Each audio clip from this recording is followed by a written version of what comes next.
Everybody, I'm starting to do some welding on the Jeep now, and the little 90 amp flux core welder that I have finally died on me. I've had this thing for like 7 years now, and I've pushed this thing pretty hard. I've done a lot of work welding 3/16, 1/8, all the way down from my Wagoneer to my other Jeeps to other projects around the house and so forth. And I have put like many spools of wire through this, and the thing has been really good welder. Like I said, I've had it for 7 years, and it's never failed me. But welding the frame over here, right as I finished, there was one little spot that I was gonna fix, and it just went poof, and it stopped working. And it didn't go poof, but it just stopped working. And after like 2 or 3 seconds, the power came back on, and I was like, okay. So I tried to weld, and as soon as it started to spark, it just turned off again. So not exactly sure what that was. I checked the breaker, the extension cable that I'm using. It's not that. So I have the panel apart right now, and I'm going to try to see if there's anything obvious that I can find. I would like to fix the welder because I'm a cheap ass, and I don't want to buy a new one. But if I have to buy a new one, that's fine. I mean, I got my $100 worth out of this thing. So, but I do want to show you what I did on the frame right here.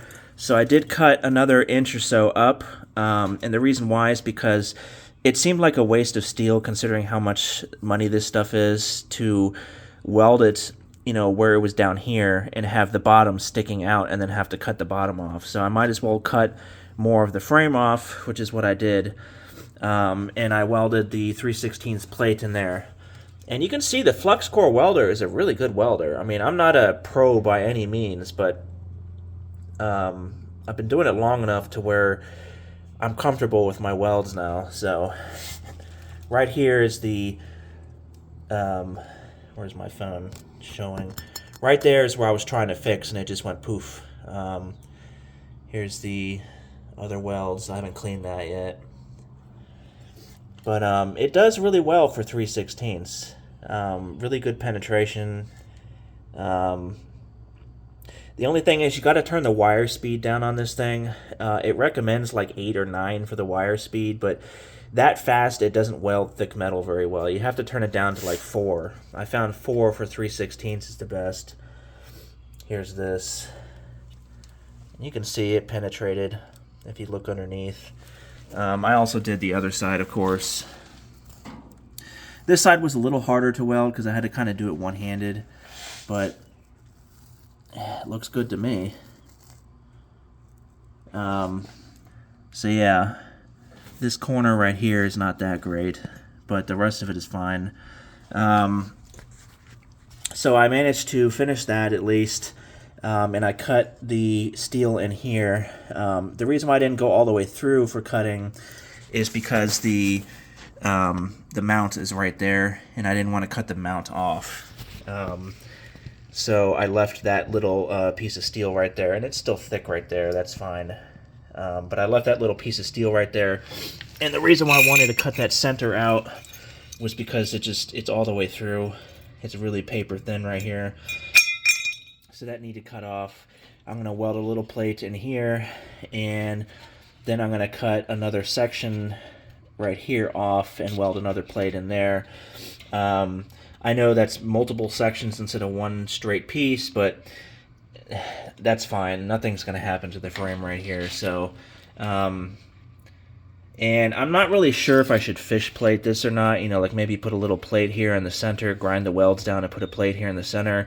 I don't think it really needs it, to be honest. But, of course, the bottom lip is going to be down here all the way across, just like that bottom lip. So anyway, that's a little update. Hopefully you guys approve of my welds. I think it's pretty good. I'm actually quite happy with that. It's not bad for a little $90 welder, $100 welder. Unfortunately, I'm a dumbass, and I put my Galaxy S22 Ultra on the ground right here, not thinking, and the splatter got on the screen and cracked my $1,300 phone in one spot. So that I'm not happy about, and I was kind of hitting myself in the head, calling myself an idiot, but I guess we're human and we do stupid things sometimes. So I guess down the road, if I feel like it, I'll probably pay the $200 or $300 to have the screen replaced. But otherwise, it's just one little crack. But note to self: anytime I work on a car or anything like this, put the phone away. Like, leave it in the house. So just a little update. Thanks for watching, guys.